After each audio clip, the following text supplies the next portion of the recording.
오늘 우리에게 주신 하나님의 말씀은 역대상 17장 16절에서 17절 말씀입니다. 역대상 17장 16절에서 17절 말씀입니다. 구약 성경 637쪽입니다.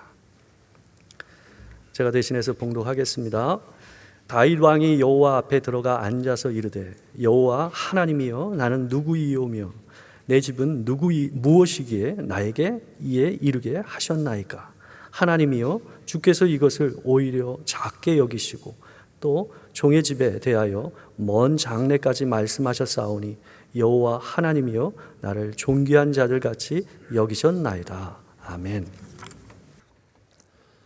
흔히 말하기를 욕심은 끝이 없다, 이런 이야기를 하지요.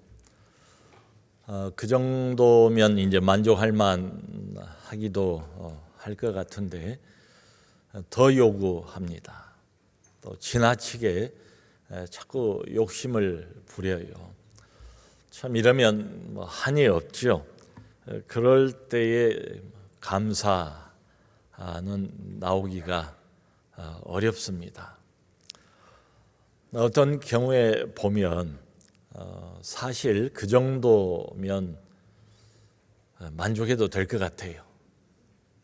가진 소유도 물질도 그 정도면 된 것 같아요. 그냥 겉에서 볼 때에 꽤 많이 가졌어요. 지위도 그 정도면 만족할 만해 보입니다. 이제 남은 것은 정말 감사밖에 없을 것 같은데 도무지 감사할 줄 모르는 이런 경우도 있습니다. 계속 욕심을 부리는 거지요. 그리고 불평불만을 늘 입에 달고 삽니다. 그러다가 결국 믿음을 완전히 잃어버리는 이런 경우도 없지 않아 있습니다. 여러분, 오늘 짧은 이 두 구절인데요, 이 본문의 배경을 먼저 좀 이해할 필요가 있습니다. 왜냐하면 이거하고 감사하고 관련이 있어요. 다윗을 괴롭혔던 사울 왕이 이제 이미 죽었고, 그리고 다른 모든 대적들로부터 이제 다윗이 다 벗어났어요. 그런 때 나온 고백입니다. 그리고 그 전에는 다윗이 유다 지파 출신 아닙니까? 이게 유다 지파들만의 왕이었어요. 근데 이제 비로소 이스라엘 12지파 전체의 통합 왕이 되었습니다. 그래서 통합 왕으로서 본격적인 통치를 시작하는 이런 때입니다. 그런가 하면 이스라엘 백성들의 영적인 중심은 역시 하나님이고, 이제 눈에 보이는 이제 하나의 상징이 언약궤입니다. 지금까지 상당히 오랫동안 약 70년 동안 언약궤가 성막 한 가운데 있지를 못하고 바깥에 있었습니다. 꽤 오랜 세월을. 그러다가 이제 비로소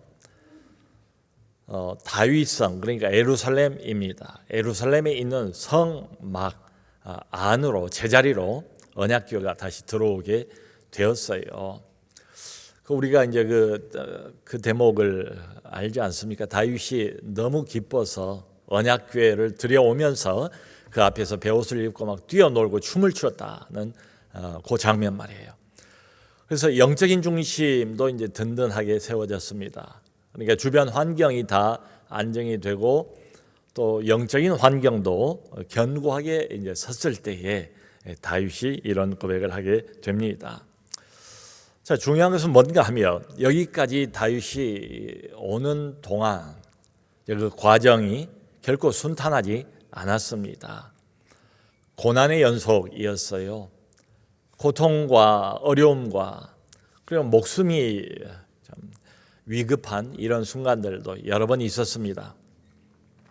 쫓기다 못해 한 번은 적국의 왕에게 자기 몸을 의탁하고, 그랬더니 이제 적국의 왕의 부하들이 다윗을 죽이자 그러니까 그 소리를 듣고 다윗이 그냥 너무 급해서 미친 사람 흉내를 갑자기 냈어요.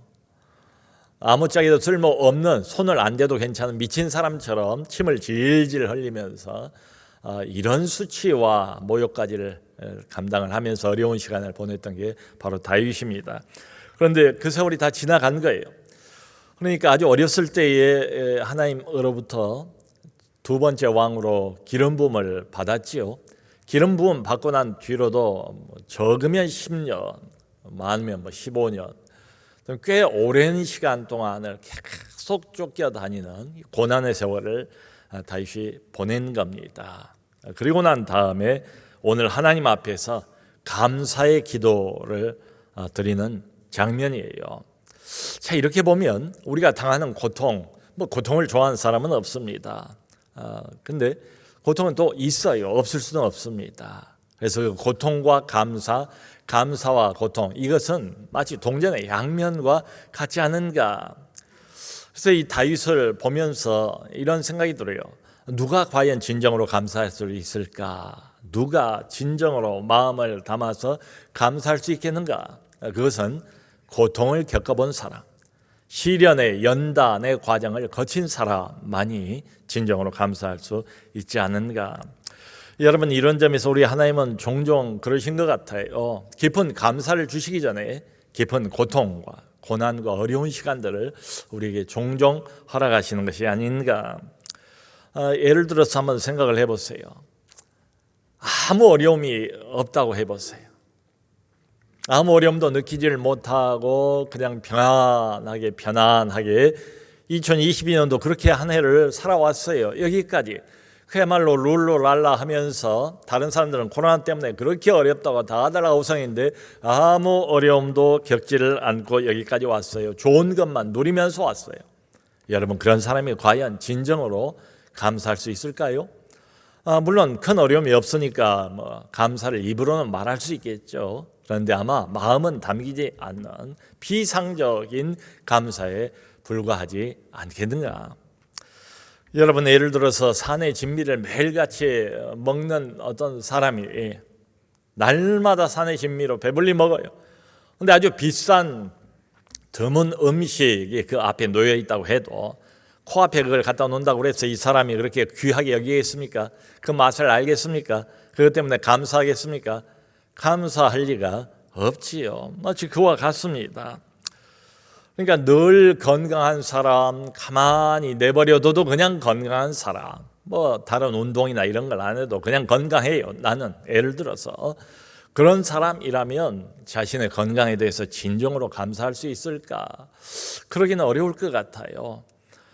그래서 건강을 잃어봐야 있던 게 없어져 봐야, 그게 있을 때는 당연한 건 줄 알았는데 그게 사라지고 나니까 그때야 비로소 건강의 소중한 것을 우리가 깊이 절감한다, 이런 말 하지 않습니까? 자, 그러므로 고통을 깊이 느껴본 사람, 어쩌면 그 사람이 감사도 깊이 느끼지 않겠는가. 지금 다윗이 그런 거예요. 다윗은 만만한 세월을 산 사람이 아닙니다. 여기까지 오는데 아주 험난한 세월을 거쳐 왔어요. 그렇기 때문에 오늘 하나님 앞에 엎드려서 깊이 감사합니다. 주여, 내가 누구이기에 이런 은혜를 나에게 베푸셨나이까. 이렇게 감사를 해요. 지난 코로나 3년 동안 우리 모두가 다 고통을 받아왔습니다. 고통 당하지 않는 사람이 어디가 있겠어요? 지금까지도 그렇지요. 그래서 코로나 기간 동안에 없던 신종 용어도 몇 가지가 생각났어요. 그 중에 하나가 코로나 블루입니다. 이 코로나로 인해서 밖으로 나가지도 못하고 사람들 마음 놓고 만나지도 못하고 얼마나 제한이 많았습니까? 그러니까 마음이 답답해요. 마음이 눌려요. 그래서 이 코로나로 인한 우울증, 코로나 블루 이렇게 부릅니다. 실제로 통계를 보면 코로나 이전보다 코로나 때에 우울증이 급증을 했다는 통계가 나와 있습니다. 여러분, 이게 또 이제 계절하고 관련이 있지 않습니까? 봄철에 이렇게 꽃이 피어나고 모든 게 살아나는 이런 계절에는 좀 나아요. 근데 가을철 이제 어둑어둑해집니다. 낙엽도 다 집니다. 이제 벌써 밤이 빨리 찾아오지 않습니까? 이럴 때 되면 또 이제 우울증이 심해지기 시작합니다. 근데 이 모든 것들이 다 일반적으로 그렇다는 이야기지요. 그러니까 일반적인 공식에 불과합니다. 무슨 말씀인가 하면 우리 믿는 사람들은 특별한 사람들 아니겠습니까? 이 특별한 사람들에게는 적용이 잘 안 된다. 우리에게는 일반적인 공식이 적용되는 것보다는 믿음의 공식이 적용이 되지 않겠는가. 여러분, 어렵고 힘들 때에 우리가 가지고 있는 믿음이라는 것은 마치 빛과 같다고 생각을 합니다. 어둠을 비추는 빛 말이에요. 어둠 한가운데서 반짝거리는 그 빛. 그러니까 어둠이 짙을수록, 어둠이 깊을수록 작은 불빛도 더 반짝거리지 않겠습니까? 그런 것처럼 믿음이 있는 사람은 그렇다는 거지요. 또 너도 나도 코로나 때문에 다 어렵고 내 코가 석자이기 때문에 누구를 도울 생각도 안 해요. 뭐 헌신하고 봉사하고 남을 섬기고 이런 생각 잘 못합니다. 그런데 어떤 사람들은 이 믿음의 공식을 가지고 살아가는 사람들은 마치 그런 때에도 작은 빛처럼 반짝거립니다. 다른 사람들을 섬겨요. 헌신해요.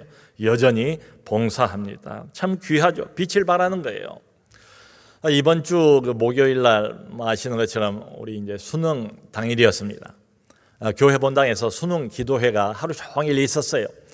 해마다 그날이 가장 사람들이 많이 모이는 날입니다. 그래서 얼마나 오시려나 했는데 그래도 꽤 많이 올해도 오셔서 함께 하루 종일 거기서 같이 기도를 했습니다. 그런데 거기에 누가 오셨는가 하면 제가 나중에 들으니까 우리 열린 목장의 목자들과 조장들이 오셨대요. 그래서 하루 종일 함께 기도에 동참을 했대요.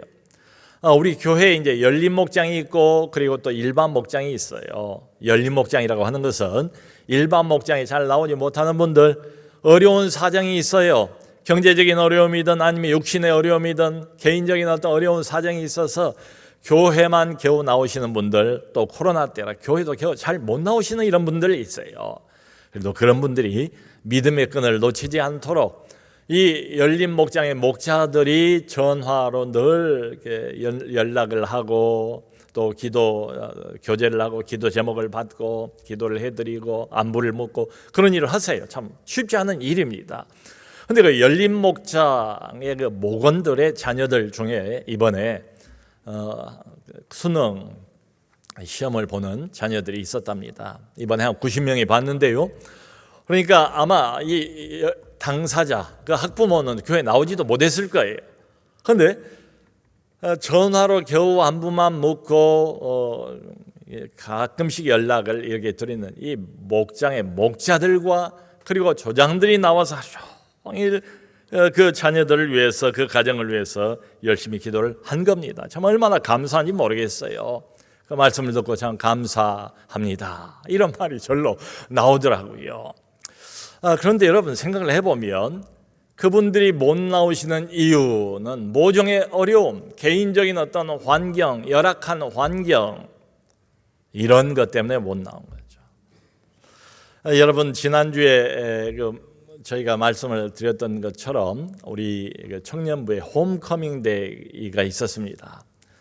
그 전주에 한 주간 동안 특별 새벽 기도를 청년들이 했고요. 그리고 우리 교회에 어른들에게 집안에 교회 안 나가는 청년이 있으면 연락을 주세요. 교회를 다니다가 아직 잠깐 무슨 일로 못 나오고 있는 이런 청년들이 있으면 연락을 주세요. 그래서 이제 그 연락처를 다 받아가지고 우리 청년부의 교역자들이 다 일일이 전화를 다 한 거예요. 그랬더니 몇 사람이 나왔어요. 그날 정말 얼마나 감사한지 모르겠어요. 몇 사람이라도 건지지 않았습니까? 그런데 이것도 생각을 해보면 이 청년들이 왜 그동안 교회를 못 나왔는가? 모종의 상처를 받기도 하고 개인적인 어려운 이런저런 형편과 사정이 있어서 못 나왔어요.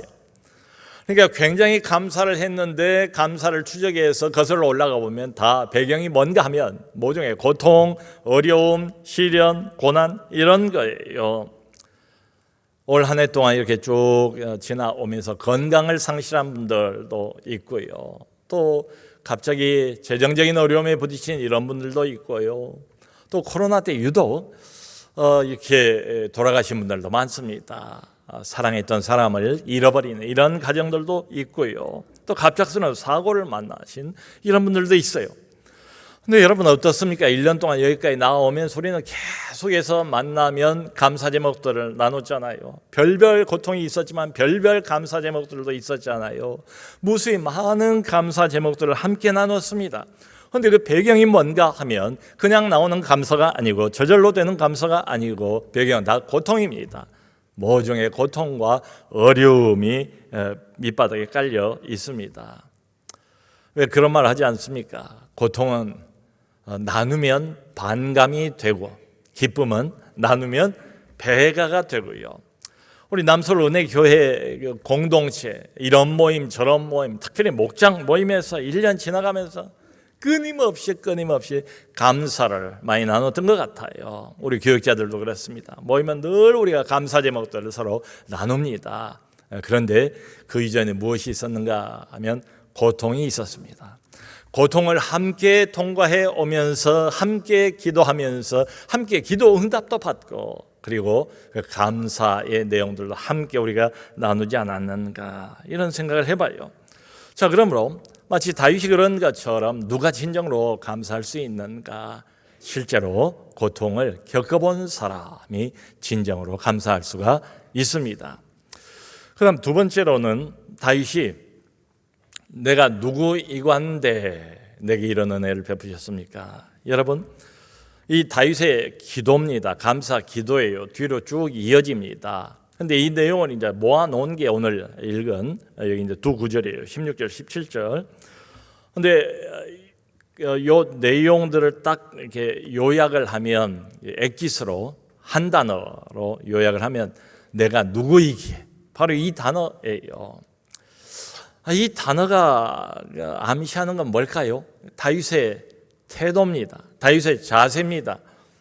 사람의 태도, 하나님 앞에서 사람의 자세, 이런 것들이 그냥 단순히 태도나 자세가 아니고 영성이라고 봐야 맞다고 생각을 합니다. 다윗의 영성이에요. 다윗의 자세예요. 내가 누구이기에 하나님이 내게 이런 은혜를 베푸셨습니까? 다윗은 항상 하나님 앞에서 자기를 작은 자로 여겼어요. 자기를 그렇게 바라보는 거예요. 여러분, 이게 다윗과 그 전임 왕이었던 사울과의 결정적인 차이입니다. 다윗이나 사울이나 처음 출발은 다 좋았습니다. 사울도 매우 겸손한 사람이었습니다. 처음 출발할 때는 사울을 왕으로 옹립을 하려고 그러니까 사울이 그 덩치가 매우 큰 사람인데 일부러 숨지 않습니까? 그런 사울이었어요. 근데 막상 왕 위에 올라갑니다. 권좌에 올라서 왕의 권력을 손에 쥡니다. 그때부터는 이제 본색을 드러내요. 이 권력을 향유하기, 누리기 시작합니다. 그러면서 자기가 마치 하나님처럼 되어버려요.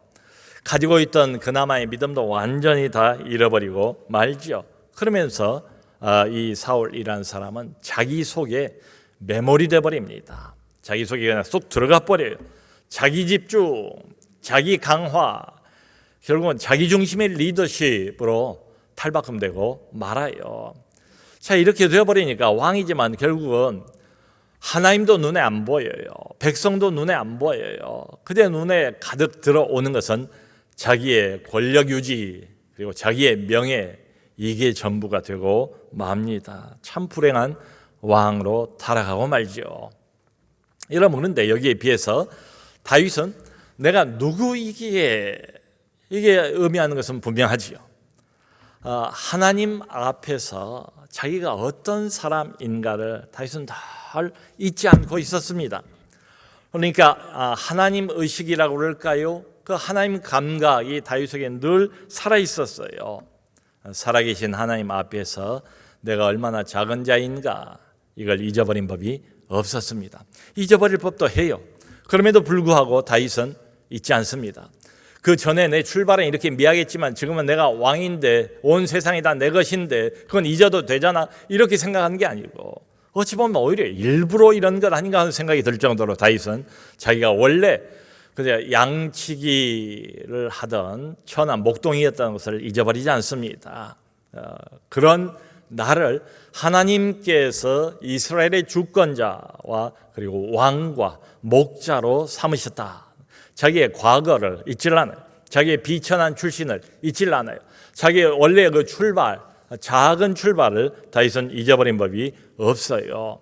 이게 사울과의 결정적인 차이점입니다. 이게 감사를 만들어내요.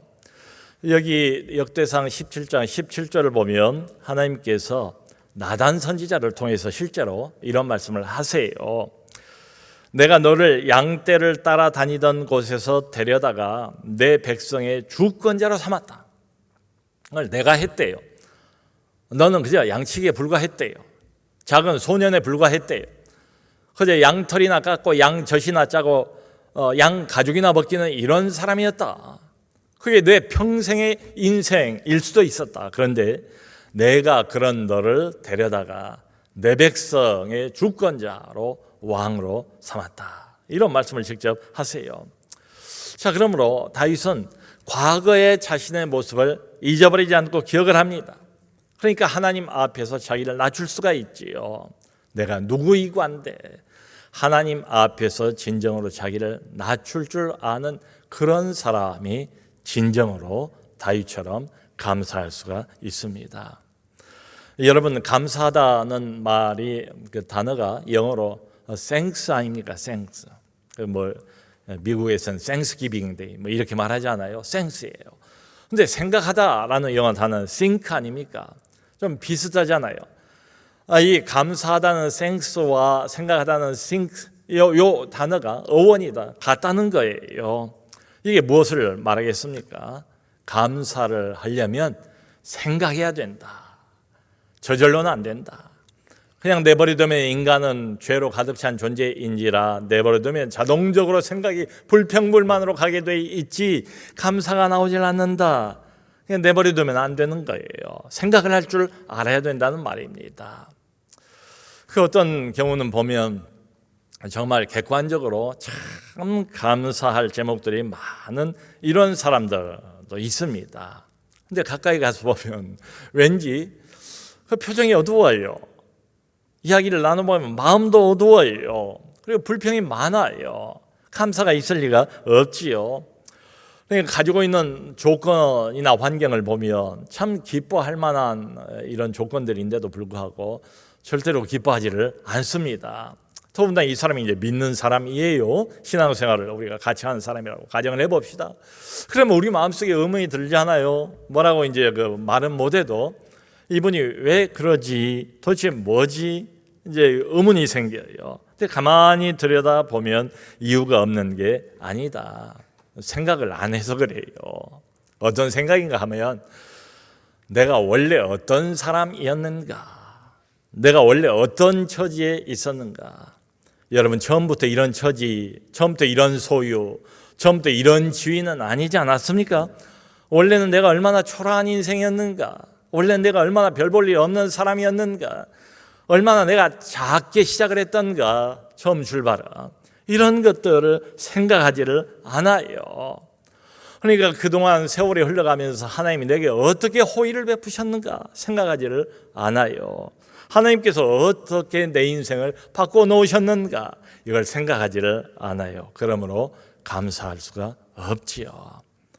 다윗은 하나님이여, 내가 원래 천한 목동 출신에 불과한 사람이었고 그게 내 인생의 처음과 끝일 수 있었습니다. 그런데 내가 누구이고 한데 내가 누구이기에 주께서 내게 이런 은혜를 베풀어 주셨습니까? 그 매일 성경을 보면 맨 하단에 오늘의 감사라는 그 란이 따로 있잖아요. 감사를 일부러 하게 하는 거예요.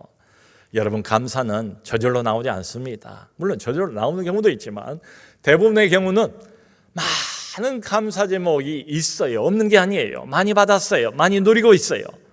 근데 우리의 시선은 자동적으로 없는 것, 부족한 것 이런 쪽으로 돌아가기 마련입니다. 그러므로 맨 밑에 매일 성경을 하고 하나님의 말씀을 묵상을 하고 맨 밑에다가 오늘의 감사를 만들어 놓은 것은 일부러 생각 좀 하라 이 말이에요. 감사는 일부러 생각을 해야 합니다. 억지로라도 생각을 해야 됩니다. 생각하는 사람이 은혜를 깨닫게 되고 생각하는 사람이 자신을 낮출 수가 있고 또 자신을 다윗처럼 낮추는 사람이 진정으로 감사할 수가 있기 때문입니다. 자, 세 번째로 오늘 본문에 대해서 좀 생각해 볼 것은 요 내용이 무엇하고 연관이 되어 있는가 하면 그 유명한 다윗 언약하고 직결되어 있는 내용입니다. 다윗 언약, 그 언약의 말씀을 듣고 다윗이 보인 반응이에요. 첫 번째 반응이 우리가 읽은 그 내용입니다. 여러분 성경을 보면 하나님께서 인간하고 이제 맺는 약속, 언약이 몇 개 중요한 게 나와요. 예를 들어 노아의 언약이 있습니다. 앞으로 내가 다시는 물로 온 세상을 심판하지 않겠다 약속을 하세요. 노아 언약. 또 아브라함 언약이 있습니다. 내가 아브라함 너를 통해서 믿는 믿음의 이제 족속들, 믿음의 백성들을 하늘의 별처럼 많아지도록 만들어주겠다. 아브라함 약속이, 아브라함 언약. 그리고 다윗 언약이 나와요. 바로 이 앞에 유명한 다윗 언약이 쭉 기록이 되어 있습니다. 자, 이제 환경이 안정이 되어 있습니다. 자기의 이제 지위도 확고하고 그리고 언약궤까지 안으로 들어와서 영적으로도 견고해졌어요. 다윗이 너무 감사한 거예요. 근데 보니까 자기는 아주 좋은 왕궁 백향목궁에서 살고 있는데 우리 하나님은 아직도 집이 없어요. 그냥 옛날처럼 천막이에요. 성막이에요. 다윗이 이제 기특한 생각을 한 겁니다. 내가 하나님을 위해서 집을 지어 드리겠습니다 라고 제안을 한 거예요.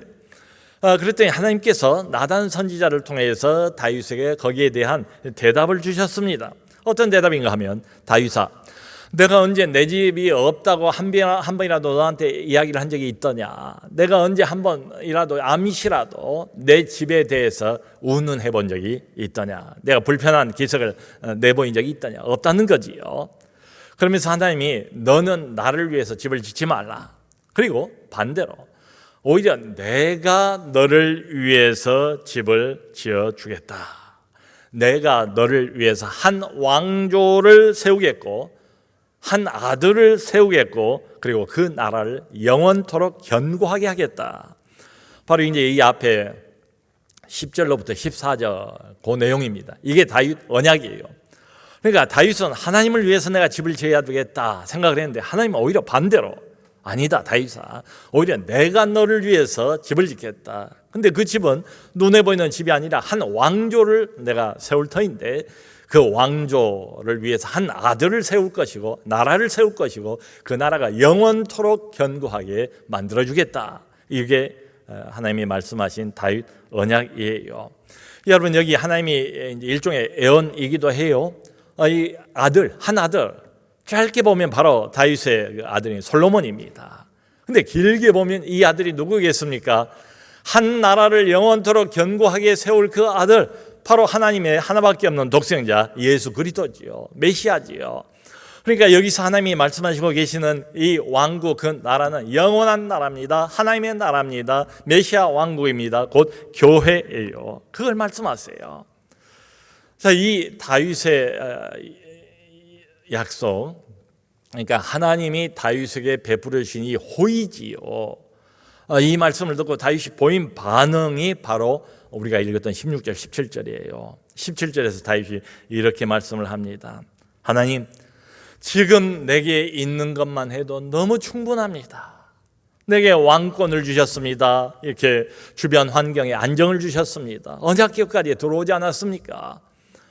여기까지만 해도 너무 충분합니다. 그런데 이것도 하나님께서 부족하게 여기시고 먼 장래까지를 이렇게 보장을 해 주시다니요. 나를 통해서 오고 오는 영원한 왕위를 약속을 해 주시다니요. 이제 이런 소리예요. 너무 과분합니다 하면서는 말이, 주께서 어찌 나를 이처럼 존귀한 자로 높여주시나이까? 내가 누구이간데? 그래서 나온 고백이, 내가 누구이기에 주께서 어찌 이렇게 과분하게 저를 대접을 해 주시는 겁니까? 나는 원래가 천한 목동 출신에 불과합니다. 여기까지 온 것만 해도 큰 은혜입니다. 더 이상 바랄 게 없습니다. 그런데 내가 도대체 누구라고 나를 세상에서 가장 존귀한 사람처럼 영원한 장래까지를 주께서 보장을 하시나이까? 이제 이런 고백이에요.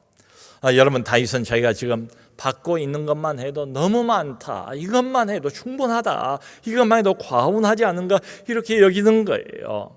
자, 그러므로 누가 진정한 감사를 드릴 수 있을까? 우리 하나님은 감사의 제사를 기뻐하시지 않습니까? 감사로 제사를 드리는 자가 나를 영화롭게 하나니, 그런 말씀을 직접 하시잖아요.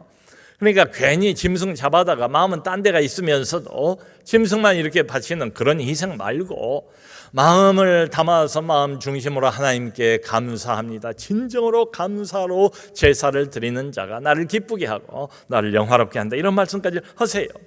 그러니까 이 다윗을 보면 누가 정말로 진정으로 감사를 하나님께 제사로 드리고 하나님을 기쁘게 할 수 있을까? 그것은 하나님이 주신 것들을 인식하는 사람입니다. 여러분, 하나님이 많이 주셨어요. 이것도 주시고 저것도 주셨어요. 그런데 주신 것을 인식을 못해요. 내가 받았으면서도 현재 누리고 있으면서도 그걸 하나님이 주셨다는 것을 느끼지를 못해요. 그러면 감사가 나올 리가 없지요. 그러므로 받았으면은 이게 하나님이 주셨구나를 인식해야 되고, 누리고 있으면 하나님의 은혜로 내가 이것을 누리고 있구나라는 것을 분명하게 인식할 때, 그것을 느낄 때 감사가 나오지요. 그 찬송가 429장을 보면 이런 후렴 가사가 있습니다. 받은 복을 세어보아라. 받은 복을 세어봐야 한대요. 복을 받았는데도 세어보지 않고 생각해보지 않고 헤아리지 않으면 그냥 복이 흘러가 버려요. 그 복을 누리면서도 다 하나님이 주신 것들이거든요. 모든 것들이, 우리가 누리고 있는 이 모든 것들이 은사래요. 선물이래요. 빛들의 아버지께로부터 우리에게 주어진 것들이래요. 커져 주어진 것들이래요. 은혜로 주신 것들이래요.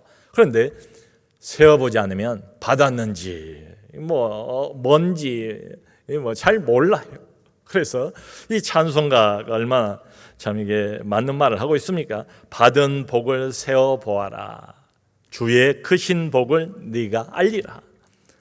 그러니까 이 말을 뒤집어 보면, 세어 보지 않으면, 헤아려 보지 않으면 복을 받아놓고도 복인지를 알지를 못한다는 거예요.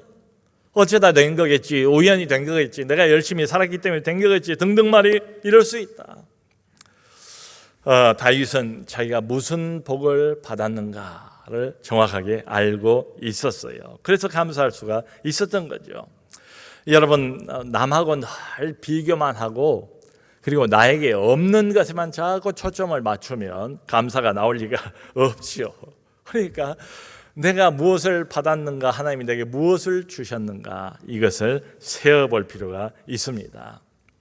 그래서 제가 아는 어떤 목사님이, 형편이 그렇게 넉넉하신 분이 아닌데 매달 그렇게 감사 헌금을 꽤 많이 하세요. 그래서 왜 그런가 궁금했는데 그분 하신 말씀을 듣고 이해가 갔어요. 뭔가 하면, 목사님, 코로나 3년 동안 얼마나 교회가 어려웠습니까? 그냥 매달이 아슬아슬하게 한 달 넘어가고 또 한 달 넘어가고 온갖 수많은 난관들이 있고 변수가 있지 않았습니까? 위기를 많이 넘겼어요. 그런데 하나님께서 매 달마다 한 달 한 달 그 위기를 지나가게 하셨습니다. 넘어가게 하셨어요. 그러니까 감사하지 않을 수가 있습니까? 또 지나가거나 넘어가지 않고 어떤 문제들은 맞닥뜨려야 되지 않습니까? 어떤 문제나 어려움은 맞닥뜨리게 되는데 그때는 하나님이 믿음을 주셨다는 거예요. 다윗의 시편을 보면 그런 고백이 있거든요. 하나님을 의지하여 내가 성벽을 뛰어넘나이다. 믿음을 주셔서 마치 그 고백처럼 하나님을 의지하여 성벽을 뛰어넘을 수 있게 해주셨으니 어찌 감사하지 않겠습니까? 교회뿐입니까? 가정도 하나님이 지키시고 아이들도 하나님이 지켜주시고 인도해 주셔서 감사할 따름입니다. 그러므로 성도 여러분, 내가 1년 동안 2020년 지나오면서 받은 것이 무엇인가, 얻은 것이 무엇인가, 하나님이 내게 주신 것이 무엇인가, 이것들을 세어보시기 바랍니다. 헤아려 보시기 바랍니다. 아마 생각보다 훨씬 더 많으리라고 짐작을 합니다. 그런 것들을 인식할 때, 그걸 느낄 때 비로소 진정으로 감사할 수가 있어요. 성도 여러분, 불평도 습관이고요, 감사도 또 한편으로 보면 습관이에요. 그러니까 우리 믿는 사람들이잖아요. 하나님이 내게 무엇을 주셨는가, 이걸 늘 먼저 기억하는, 이걸 늘 기억하는, 이걸 습관으로 붙이면 얼마나 좋을까? 거룩한 습관이 될 수 있지 않을까? 우리 하나님은 때로 필요하면 고통도 주세요. 어려움과 시련과 고난을 주십니다. 자기 자녀의 영적 성숙을 위해서 주세요. 자녀를 괴롭힐 목적으로만 주시는 것 아니에요. 그런데 고통을 주시면서 고통만 주시지를 않아요. 피할 길을 함께 주시고 감사의 제목들을 함께 하나님께서 허락해 주세요. 그러므로 늘 받은 것을 내가 지금 누리고 있는 것을 헤아려 보시고 꼭 기억해 주시기를 바랍니다. 만일 어떤 사람이 교회 출석은 열심히 하는데 보면 늘 오만성을 찌푸리고 있다 하면 교회 안 나오는 옆에 있는 사람이 그 사람을 보고 과연 신앙의 매력을 가질까요? 신앙에 관심을 가질까요? 아하, 교회 다니면 다 저렇게 되는가 보다. 오히려 교회로부터 더 멀어지지 않겠어요? 근데 반대로 어떤 사람이 믿는 사람이고 나는 교회를 안 나가는데 보니까 이 사람은 항상 평안해요. 항상 뭐가 기쁜지 그렇게 기뻐요. 그리고 항상 감사. 입으로 그냥 입만 열면 이것도 감사, 저것도 감사. 처음에는 그냥 나들으라고 내가 교회 안 나가니까 그런 줄 알았어요. 근데 가만히 보니까 진심이에요. 진심으로 감사하면서 사는 그 사람이 있다고 해봐요. 그러면 여러분 궁금하지 않겠습니까? 저 사람 형편이 그렇게 썩 좋은 게 아니라는 걸 내가 아는데 도대체 저 사람은 나하고 뭐가 다른가? 저 사람의 인생 속에는 뭐가 있길래 나하고 달리 저렇게 감사를 하는가? 정말 저 사람이 믿는 하나님에게 뭐가 있는 게 아닌가?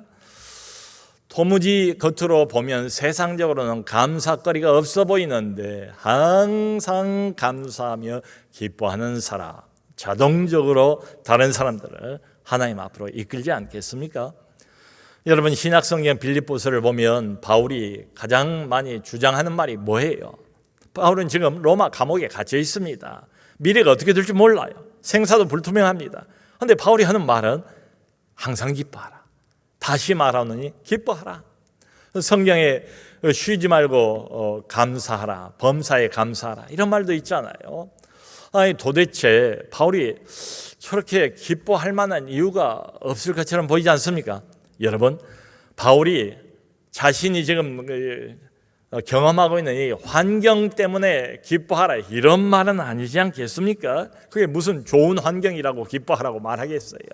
그런 게 아니라 바울이 비록 감옥 속에 갇혀 있지만 위로부터 부으시는 하나님의 사랑, 그 넘치는 사랑, 하늘 문이 열리고 시시각각으로 내게 부어주는 하나님의 신선한 은혜, 사랑이 너무 밀려오니까 그 사랑이 넘쳐 흘러서 다른 빌립보 성도들에게도 전달이 되는 거죠.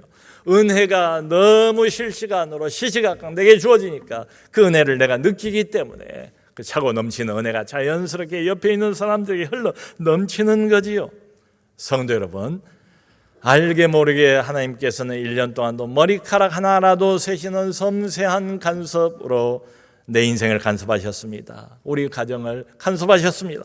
그리고 우리 교회를 주관하고 다스려 여기까지 오셨습니다. 그러므로 다윗처럼 살아계신 전능자 하나님 앞에서 나를 낮춥시다. 그리고 한 해 동안 우리가 받은 것들을 헤아려 봅시다. 그것을 깊이 생각해 봅시다. 그리고 다윗처럼 주여 받은 게 생각해 보니 세어보니 너무 많습니다. 내가 누구이기에 라고 하나님 앞에 고백하면서 깊이 감사하는 감사주간 되시기를 주님의 이름으로 축원합니다.